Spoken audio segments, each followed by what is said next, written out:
a lot of us, we have some kind of craft that we want to offer the world, but part of that and having a business is also being a salesperson and being the face of your business and doing all the networking. And so you're wearing a lot of different hats, and you've got to figure out how to do that in a way that feels good for you and that you can really just step out with all that confidence and go for it. I don't ever want to see a woman holding herself back because she's worried she doesn't have the right thing to wear or the best color lipstick or any of those things that should not be getting in your way. Hi, I'm Chloe Deco, and with more than a decade of experience working with thought leaders, I've witnessed firsthand the impact of conviction combined with purpose-driven entrepreneurship. This podcast shows you how to authentically bring together leadership, equity, and marketing to build your authority so that you can grow your impact and scale your business. This is a space for elevating women's voices and redefining what it means to be a thought leader. Together, we'll unlock the potential of our bright voices and create a ripple effect of change that resonates far beyond the realms of business. This is the Bright Voices in Business podcast. Now let's dive into today's episode. Welcome back to the Bright Voices in Business podcast. Today, I'm joined by a very special guest, Heather Riggs, who is the founder of Her Style and the host of Her Style podcast. She is a 16-year certified image consultant and color specialist, and she makes sure to empower ambitious women to show up and get dressed every day with confidence. Hi, Heather. Thanks so much for joining me today. Hi, Chloe. Thank you so much for having me. I am really excited about this conversation. Me too. And just for the listeners, the reason I brought you on is because I know when women start thinking about building their authority, growing their thought leadership, that kind of comes with the territory of being more public and more visible. And a lot of fears and objections can kind of come up when we start thinking about those things. And one of them can be not feeling confident in the way that we look, whether that's dress or makeup or hair or just like stage presence, whatever it might be.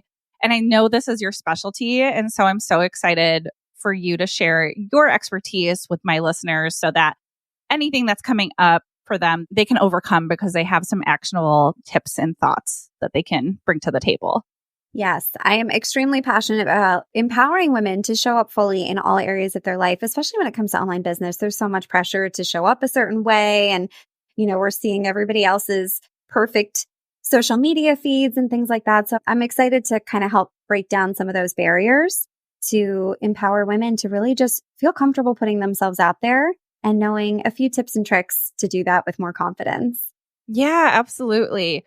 So because you work with lots of different women, I'm curious kind of what the key things you hear from them when they first come to work with you. Like, what are they maybe struggling with that they want your support on? Yeah, I think the biggest thing that I hear for a lot of women is that they're in kind of a style rut, right? Like we are so busy as women, whether you're an entrepreneur or you're a mom or whatever you have going on in your life, sometimes your wardrobe kind of falls to the back burner. And if you're going through the motions of life, and if you've gone through any significant changes, whether that's launching a business, having a baby, getting married, whatever, relocation, all of those things, but your wardrobe is not keeping up with those changes, then you can end up with a big disconnect. And when you go to get dressed in the morning, you just look at your closet and you're like, none of this really feels like me. I don't like anything that I have. And that is the most frustrating feeling. And it can be very overwhelming to know where to start to correct that problem. So it's all about just having more intentionality and awareness as you are shopping and bringing in new pieces and putting your looks together, really knowing how you want to show up and be seen in the world and what kind of story you want to narrate through your personal style.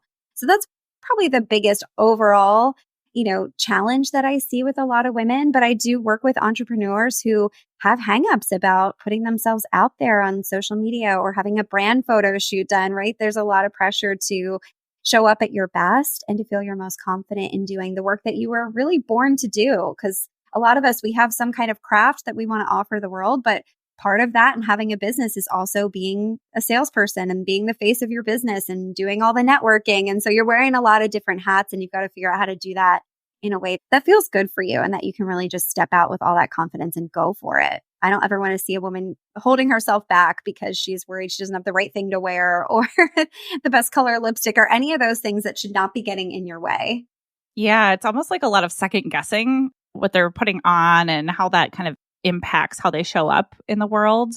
So I'm curious, when women come to you, it sounds like their life may have evolved, but their closet hasn't evolved with them. And that sounds like it impacts their level of confidence. We think about like, oh, clothes are just clothes, right? But like really it's more than that. And I'm curious, like the ripple effect that not feeling confident in what you have to wear can like impact other areas of your life. I'm so glad that you made that point, Chloe, because that's the thing. I think putting a lot of time and effort and attention into your wardrobe can feel very superficial and unimportant. But when you think about it and you think about the impression that you're making on other people when you step out, whether it's interactions at the park or it's interactions with, trying to make new friends as an adult or signing new clients, you are showing up in the world and telling people about yourself through a quick visual first impression. I mean, we know we're in a very snap judgment society. I mean, think about dating right now. And I've been married for a long time, thankfully, but I know it's like swipe left, swipe right. Like people are taking fraction of a second to make that first judgment about others. And it's a sad fact, but we've got to be aware, especially as business owners, that people are judging us by the way that we present ourselves and show up. So it's really important to do that with confidence for a couple of reasons. Number one, you want to be consistent in how you're showing up for others, right? Especially if you're thinking about visual branding of your company, right? And you're a big piece of that. If you are the face of your business, you want to have a level of consistency and be able to show up fully for your company, but also just think about the impression that that's making on others and how it does really ripple out into all of the different areas of your life. And just giving that accurate presentation every time that you show up, it really is so important. And having the confidence to do that. I think when we're hung up really in our insecurities and having that self-doubt, like you mentioned, second guessing ourselves, it gives us more of that inward reflection. And we're hung up like, what is this person thinking about me? Am I dressed okay? Do I look as good as everybody else in the room? Then it's harder for us to really show up in a way of service and being able to focus out on others. And, not with an air of arrogance or feeling like we have to own the room, but just being able to be fully present with whatever we have going on for the day. It's such an important thing. Yeah, I can relate to that just after becoming a mom and realizing like my clothes, they were not practical anymore and they also did not fit. And so just being like so uncomfortable in your skin, but like when your clothes don't fit, I feel like that adds like so much more. And so being able to work with somebody like you who can be like, hey, life has evolved and so have you. And it's okay to change up how you're going about shopping and what you're wearing and how you're showing up in the world. And, just even as like a newer mom, I feel that is huge. But then when we think about going and being more public and more visible, that gets even more heightened because all of a sudden, like your nervous system, like wants to protect you. And so not doing this work to have a consistent look that feels very you, I think can be a huge reason why somebody might not go after their dreams of more keynote speaking or writing a book or even recording reels on social. I hear from a lot of women that, having their own podcast or having an email that people subscribe to, like that is not that scary for them as much as social media, which is the wild, wild west of marketing, because not everybody on social media has already bought into what you're doing and, has that know, like, and trust factor. And so even recording a reel can be a really big hurdle for somebody. And to be able to work with someone like you and feel really confident in what you're doing because you don't have to think about how you look, like it's empowering to go through that process. So what does that process typically look like when you bring somebody on? Yeah, I just want to say to your point too, it is a brave and vulnerable thing to put yourself out there, especially in a visual way. Like it's easy, as you said, to kind of hide behind your computer and put words out through an email or, be behind the mic of a podcast. But I think if you are the face of your business and at some point you're going to have to show up, you're going to need to meet with your clients, whatever the case is, it does take a level of courage and vulnerability to do that. And so I love giving you all the tools that you need, at least from a visual standpoint, to go into that really confidently and be able to eliminate some of that intimidation off of your plate. So I have a really great dialed in process that I always recommend. And I think it is important to revisit it at either the start of each season. So ideally twice a year, you're going to kind of revisit what I call your style foundations. And I'll go through those in just a moment. Or if you've gone through a big change in your life, if you have had a baby, if you have moved to a new area, if you've gone through anything significant, just so you don't end up with that mismatch in your closet. We don't want a sneaky rut, coming for you that you just didn't pay any attention to. If you can kind of get ahead of it and stay on top of your closet, it's going to be really helpful. And it won't be so much work to you to have to go back. If you haven't touched anything in your wardrobe in 5 or 10 years, that's going to be a lot more work up front than keeping up with it, a couple times throughout the year.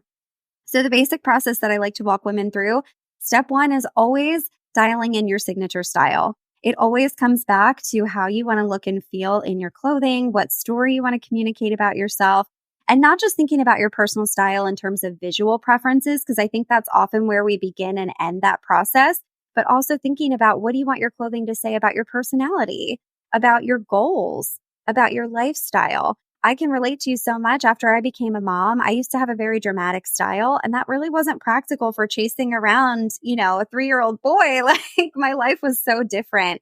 I really had to add some more down to earth, kind of effortless elements into my wardrobe at that point. And now he's, going into kindergarten next year. I'm kind of shifting back and bringing some more of that back into my style. But I had to really think about what is appropriate for right now. So when you're thinking about your style, you not only want to consider your wants, but your needs. What is going to fit in with the activities that you have on your calendar? So that's step 1. Once you really dial that in, you can use those key factors to make all the other decisions for your wardrobe.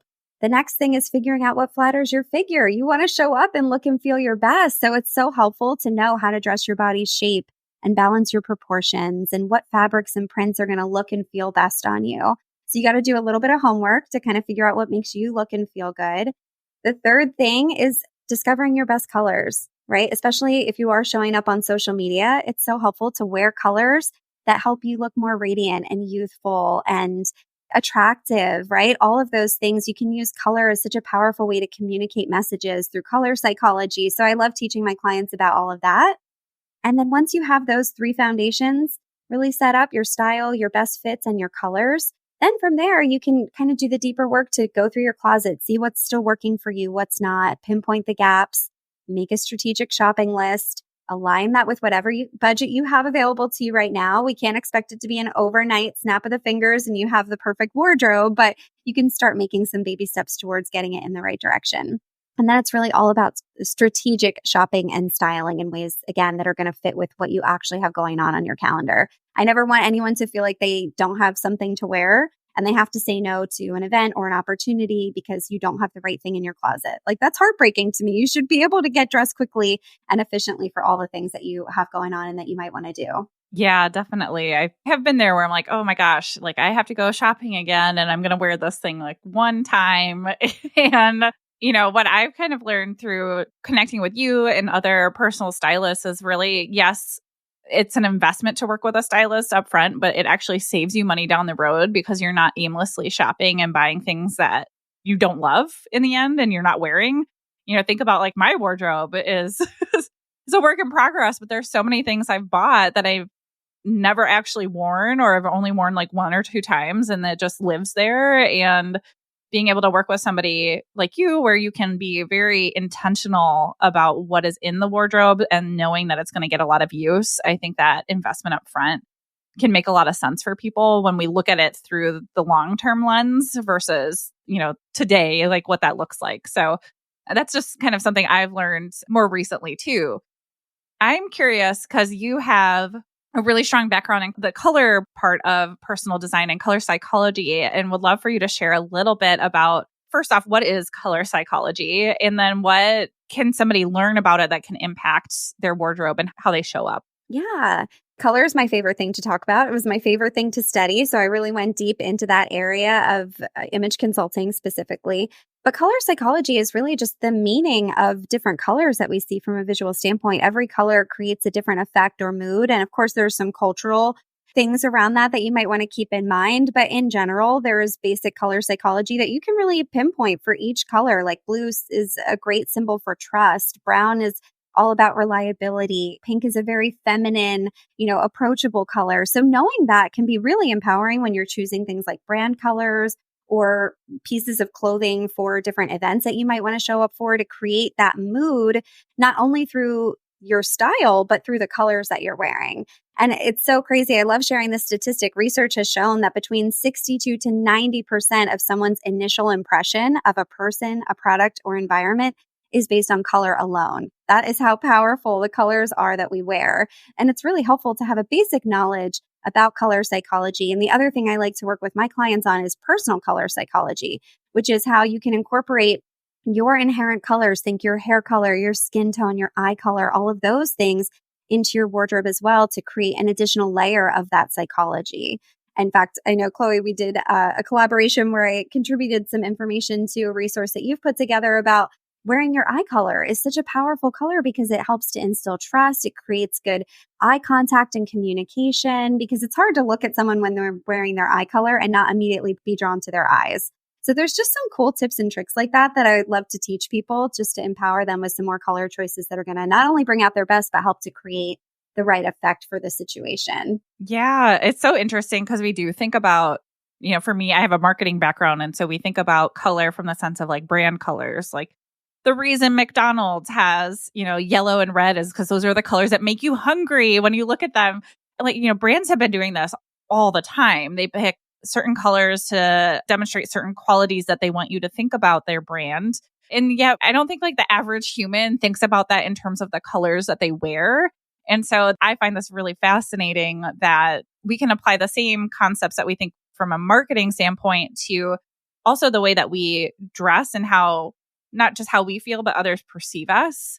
So how could somebody kind of go around thinking about like, okay, I have this brand and I have these brand colors, but I also have myself, and maybe what looks good on me doesn't necessarily match my branding. Like, how would somebody go about that for a brand shoot, for example? How could they work through finding the best colors for that? Yeah, there is an art and a balance to that, right? I think if from the get-go, you can consider what colors you like best and what looks best on you when you're developing your brand. If you are the face of your business, if you are more behind the scenes and showcasing products or other people, then it doesn't matter so much. But if you are showing up on your social media, on your website, it's so helpful if from the beginning, you can develop your brand around the colors that look best on you because you're showing up for your business and you want to look your best while also thinking about what the message is conveying to your audience and to attract the right people. So there's lots of different aspects of that to consider. But I think if you can not just go on Pinterest and find a pretty brand palette and copy and paste that for yourself, it's so helpful to do a little bit of that deeper work to make sure that it's going to look great on you as well or alongside of you.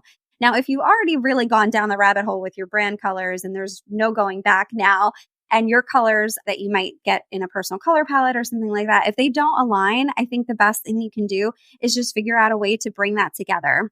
I don't love being matchy-matchy with your brand anyway, so I don't think you have to wear your exact brand colors for a photo shoot or something like that. But for example, if you have, soft blues and pinks or something for your brand, but you look better in, bold, warmer hues, well, which of those options is going to look best as a complement to your brand? So just kind of think about the environment you're going to have your photo shoot in. Of course, whether you want to come across as more powerful and vibrant or a little bit more quiet and supportive, you kind of want to think about what the colors are going to communicate and then also which ones are going to complement best with your branding. Because if you are going to be using it on your social media, your website, you want there to be a nice cohesive flow and feeling to it.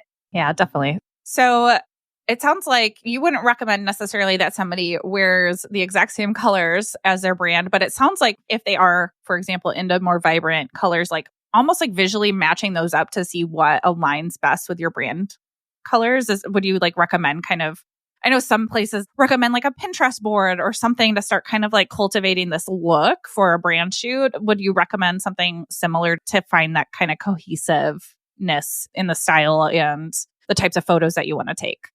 Yes, absolutely. I just told your listeners to not use Pinterest to select your brand colors, but I am actually obsessed with Pinterest. I use it all the time with my clients because it is so helpful to create those visual mood boards of, you could do one for your personal style. You can do one for your business brand. And then, if you could pull them up kind of side by side and see what similarities you can bring together for your photo shoot. I think sometimes it works really nicely to wear pops of your brand colors if you can find good matches for that. but I don't think it all needs to be exactly tied together. I think it's more interesting and dynamic and will give you a better variety of images to use if you can bring in some accent colors and complementary things as well, just to enhance the overall brand, especially if you're finding that the colors that you chose for your business don't look great on you. I don't want you to sacrifice showing up at your best because you're trying to fit in with the brand colors that you chose. So it is great if you can kind of bring it all together on Pinterest or on a program like Milanote, where you can just kind of bring some different images together.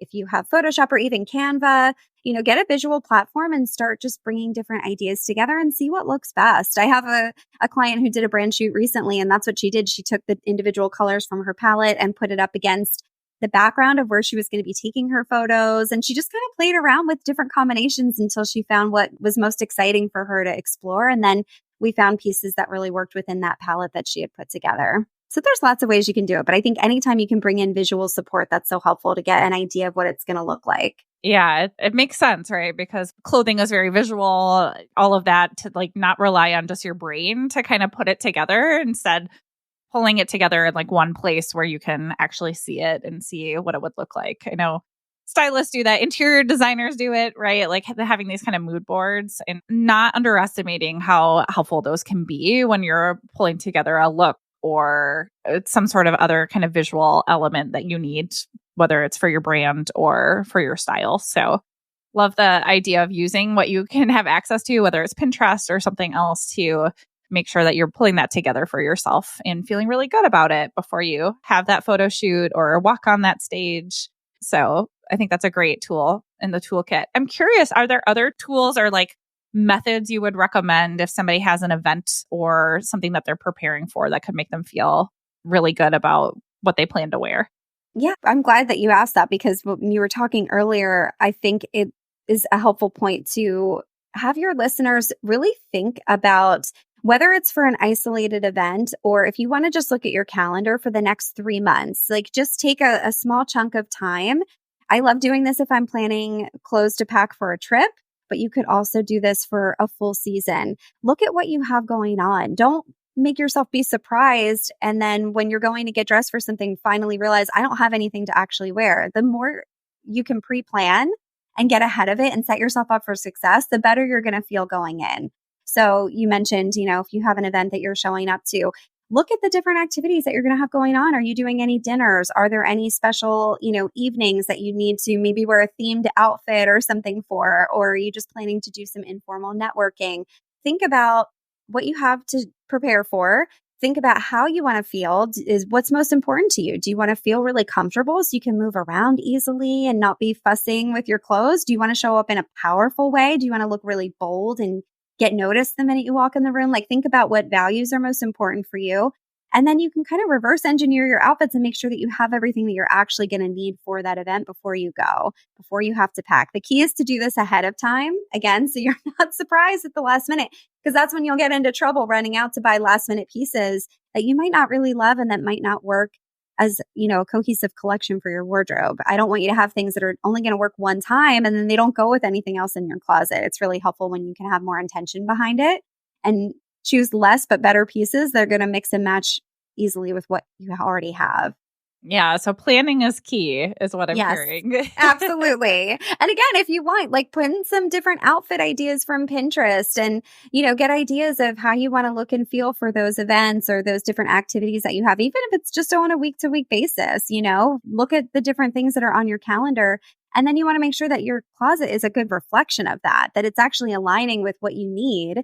And if it's not, that's okay. Just make a clear shopping list and figure out your priorities, what's going to get you the biggest return on your investment and what's the most important thing to start filling in right now. And anyone can do that. I would love to support people through that, but you can just take that time and do it on your own and start thinking a little bit more intentionally and planning ahead for what you need.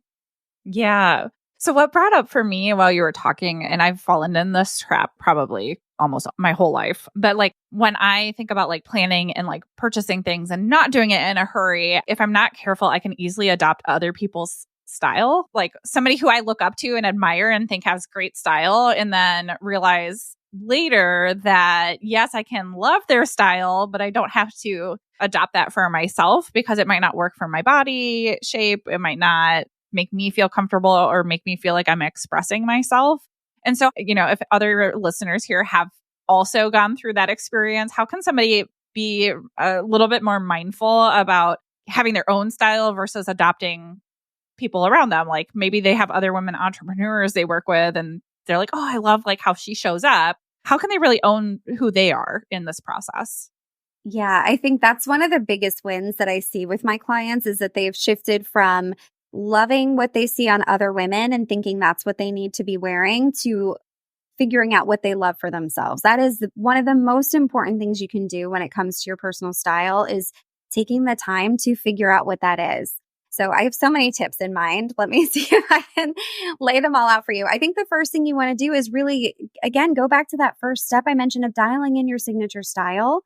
I have a free personal style quiz that is going to be such a huge help with that because it eliminates all the noise of what everyone else is doing. And you can really just take a few minutes to get clear on what you want.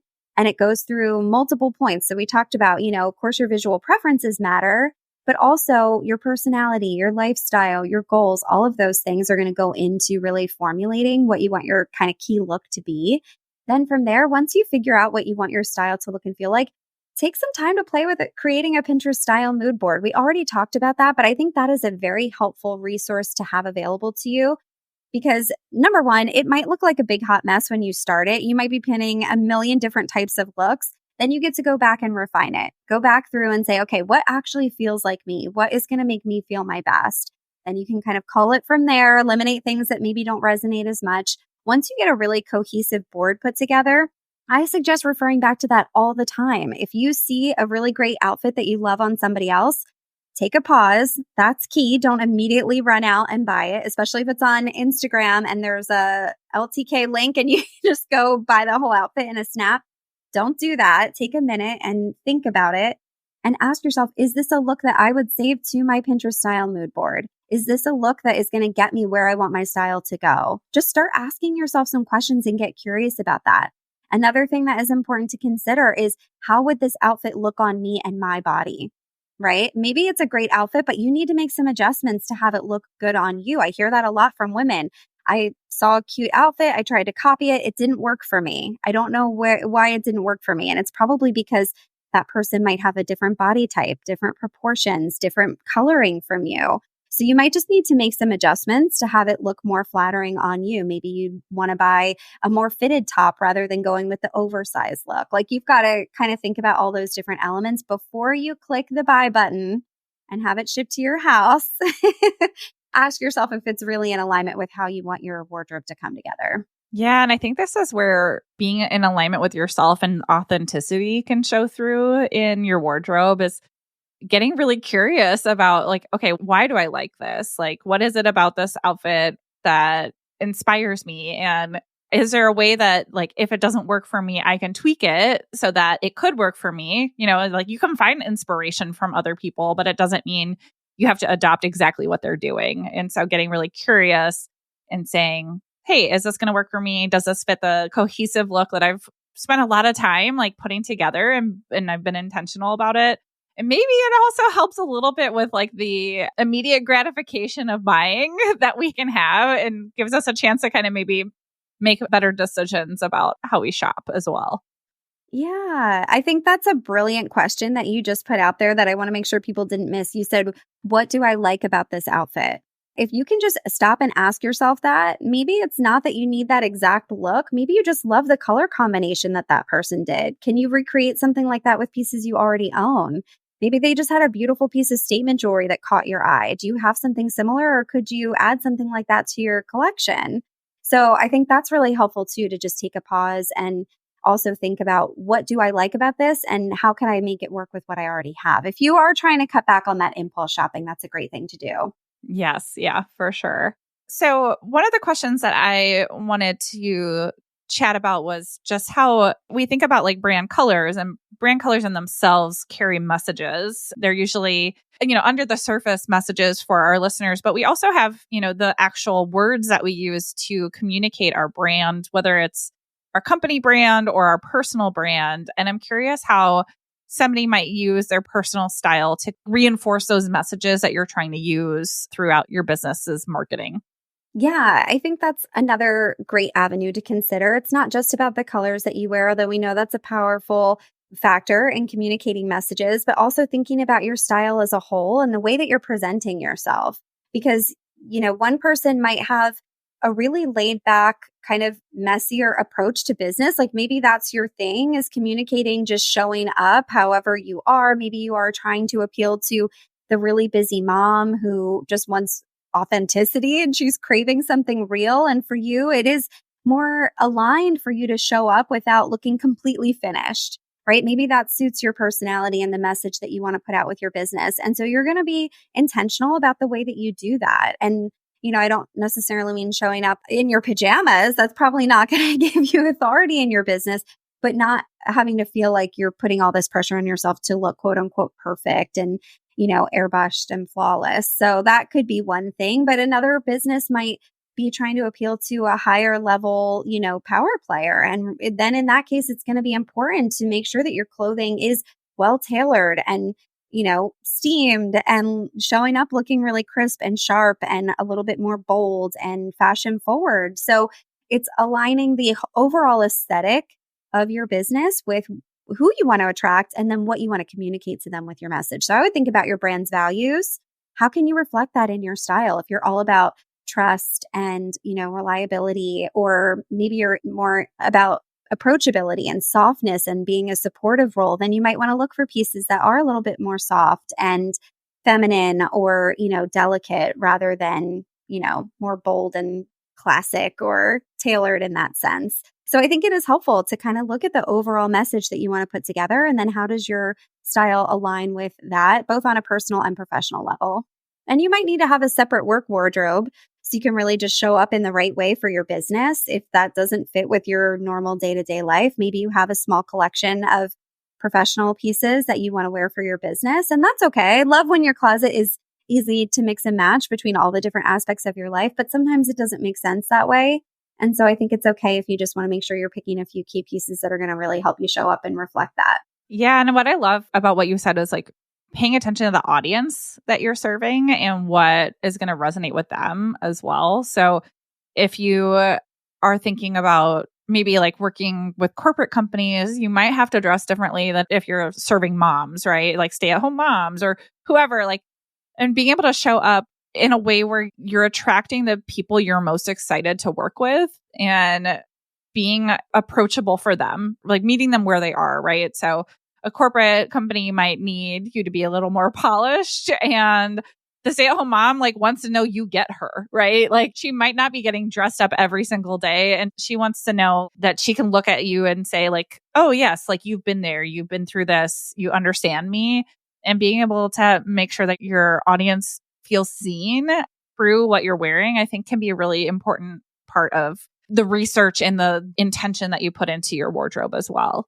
Yeah, I think one of the most important things is just to be consistent. Whatever your look is going to be for your business, be consistent with that. We talk about consistency is key with messaging and marketing, but also with your visual presentation. It can be a huge deterrent to trust if you're showing up looking polished and flawless and like a, girl boss one day, and then the next day you're like Hot Mess Express in your pajamas with like messy bun. And I'm not saying either is right or wrong, but if you're all over the place with your style, it's going to confuse your audience. So whatever you want to do, show up and go all in and be confident about that, but have that intentionality with how you're putting yourself out there in your business for sure. Yeah. And I think with a lot of online businesses, that gives you a little bit more flexibility too, to show up and be dressed up for the sales call or the webinar, or, if you're recording reels or whatever. And then you can like have your like lazy days outside of those interactions too. So, but it's about like when you're having that interaction with your audience, like keeping in mind the presentation of what you're putting out there can be really important. I think so. And I think in general, when you look good, you'll feel good and you'll be able to really show up in the best possible way and serve your people. So there is something to be said for taking the time to get dressed and put a little thought into how you put yourself together.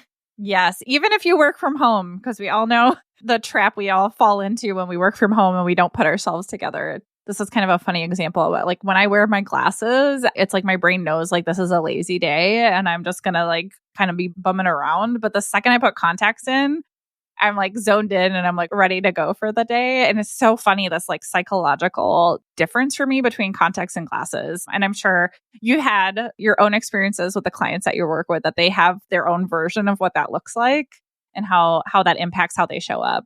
Well, definitely. And even on a personal level, I know how that is. The days that I don't get dressed and show up, I don't get nearly as much done. Like I don't work as efficiently. Really is interesting how it all kind of goes hand in hand. How you show up is how you show up for everything that day. So it is helpful just to take a few extra minutes for yourself in the morning, whether that's just a little swipe of lipstick or just putting on a shirt that really makes you light up and feel good. It's helpful to have those resources behind you to kind of get you through the day and feeling good.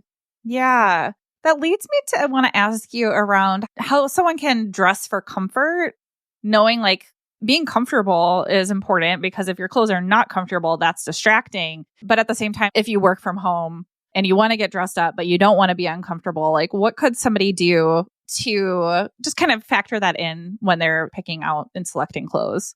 I get a lot of questions about that, wanting to be comfortable, but still look stylish and put together. I think one of the best things you can do is knowing your best colors, because then you can choose comfortable pieces that are still going to help you look your most refreshed and vibrant and all of those things. So if you're just picking even, a sweat outfit that's in your best colors, you're going to feel so much more alive and put together than just wearing the old t-shirt from college that has holes and is maybe like not a great color for you. It doesn't make you feel good.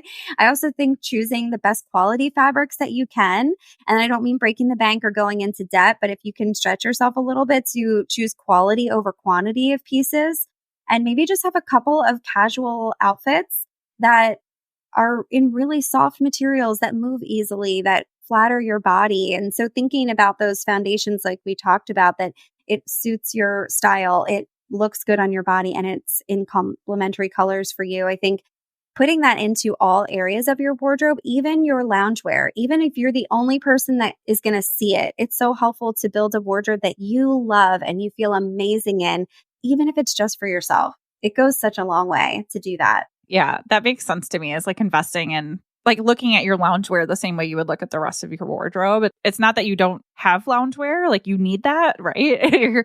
To be comfortable sometimes, but that you're being a little bit more intentional and selecting those items based on what looks best on you. Yeah, I think sometimes it's harder for us to invest in those pieces that aren't on display for the world to see, right? I even tell my clients, like, you're sleeping a good majority of your time. What do your pajama sets look like? Do you have pieces that feel good for you, that you like to put on at the end of the day? So it's thinking about all areas of your wardrobe. And again, not to break the bank, be strategic about what you need most right now. But I think it's helpful when you love everything that you have and maybe have fewer pieces, but they're better for you and they make you feel amazing. Do you run into people getting very sentimental about things like their old college t-shirts? How do you work through that with somebody? Yeah, I think if you are really emotionally attached to your clothing, that I think it's okay to hold on to some of those sentimental pieces. I have an old college t-shirt that has paint all over it, but I just love it. I love the way it feels. I do wear it when I'm just bumming around the house, and my son will even say, "You got paint on your sleeve." And I'm like, "Yeah, I know," but I just love that sweatshirt. So if it makes you feel good, like, please wear it. You don't have to follow these hard and fast rules. If it brings you joy and it makes you feel great, just do it. You don't have to follow my advice or what anyone tells you. But that said, if you have pieces that you love that you maybe don't want to wear as often, I think it's great to put them in a little keepsake box. Get like one bin where you can store things, and then you can kind of just go back and look at them and reflect on that time in your life. Don't let it take up valuable real estate in your closet if you don't want to wear it anymore. And if it is something that you do wear, but you kind of want to shy away from, just think about the fact that it served you in that time, and is it getting you to the goals that you have now? You got to try to make that distinction of, is it advancing you where you want your wardrobe to go? Yes or no? You might be able to give it a second life with somebody else who's really going to love and appreciate it and be able to wear it a lot more than you. So I don't like holding on to pieces and just letting them sit and rot in a drawer either if it's not serving you well. Yes. Yeah. A little honesty with yourself of if it's the right fit for you or if it's a chapter that's ready to close and move on from. Yeah. I was like, oh, Marie Kondo Yeah. Say thank you to the item and let it go. Exactly. Yeah. And I also have a free closet audit flow chart that I'm happy to pass along to your listeners too, because that's going to help take some of the emotional decision making out of the process and be able to just give you some clear questions to ask to discern through whether you need to hold on to those pieces, whether you might just want to replace them eventually over time. But it'll really help you kind of take a more neutral look at what's in your wardrobe so you can be, again, a little bit more strategic with where you're going forward. Yeah, I love that. We'll make sure to include the link to the quiz and also this free resource in the show notes for anyone who would like to utilize those. I might have to do that myself. Anything else I should have asked you today, Heather, that we didn't get to? I think we just kind of started going down this path a little bit, and maybe I'll just kind of leave everybody with the reiteration that you know a lot more than you think you do when it comes to your style. And I think we started the conversation by saying, you know, a lot of times women come to me or in general are feeling a lot of self-doubt around getting dressed and what to wear and how to show up. But I want to encourage everyone listening to trust yourself. You know what looks good on you. You know what things you hear compliments on. You know what things you enjoy wearing over and over. Most of us wear a fraction of what's in our closets. So if you can maybe put on some of your favorite outfits and stand in front of a mirror and just like you said with the Pinterest looks or seeing other people's outfits, ask yourself, what do I like about these pieces? Why do I feel good in this? And make a list of the things that you love in your current wardrobe. How can you bring more of that in instead of reinventing the wheel, right? So take what's already working for you and just do more of that. It doesn't have to be overly complicated. Trust yourself that you're the one that has to get dressed. I can give you all the tips in the world, but at the end of the day, you're the one that's got to put the clothes on. You have to step out in them. So you need to feel good despite what anyone says. So I don't love when people get confused about, you know, someone said I have to wear this for my body shape, but I don't really like that. Well, don't wear it if it doesn't make you feel good. That defeats the whole purpose. So really tune into what you know to be true about your style. And I think it's really encouraging if you can just learn to trust yourself a little bit more and take that advice that works for you and then leave the rest. Yes. Isn't that the key to like everything in life? Yeah. We tend to follow like what everybody else says we should or shouldn't do. And at the end of the day, if it doesn't feel good for us, like stop. Just like life is too short to keep doing something just because somebody else said that you should. It's more about getting in tune with what you know to be true for yourself and what you enjoy and take what you can and leave the rest. And that's the key to so many things in life that we tend to lose sight of. You are so right. That's a great point. I didn't even realize that. But yes, apply that to everything. It's great advice for your wardrobe too. Well, thank you so much, Heather, for coming on to share all of your wisdom. And again, like I think destigmatizing the fact that our wardrobe, you know, I think we can think of it as like a pursuit of like vanity or being like very like surface level. And it really goes so much deeper. And so thank you for kind of bringing that conversation to light so that we can be really intentional about how we show up in all areas of our life, including how we present ourselves for ourselves and for others visually. So if somebody wants to learn more about you and what you do, where can they find you? Yeah, well, the best place for lots of free information is my podcast, which is Her Style Podcast. So I'd love for people to listen over there, especially if they're already listening to this podcast. And that's a good platform for you if you like podcasts. But you can also get tons of information on my website at herstylellc.com. You can take the free quiz there. You can sign up to be part of my free VIP email community to get tips and tricks every single Friday delivered to your inbox.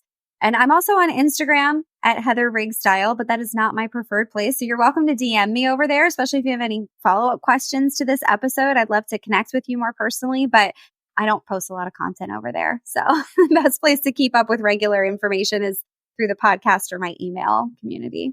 Yeah, and I know your emails are super helpful. So I highly recommend joining Heather's email list. All right. Well, thank you so much, Heather. Again, it's been such a pleasure to have you on and be able to share all of your expertise with my listeners, and looking forward for you and I to keep staying in touch. I just know the best is yet to come between us. Absolutely. This was so much fun. I appreciate you having me on. Yep. Thank you so much. Thank you for joining me today. If you enjoyed this episode, invite your entrepreneur friends to tune in.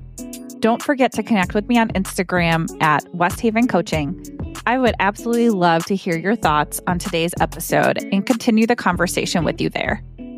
And before you go, be sure to download my free guide, 5 Steps to Building Your Authentic Authority, which will walk you through how to grow your thought leadership in a way that's true to who you are and what you stand for. You can find the guide at westhavencoaching.com/steps or follow the link in the show notes. Thanks again for tuning in. Together, we are changing the faces and voices of thought leadership. Until next time, keep leading with authenticity and impact.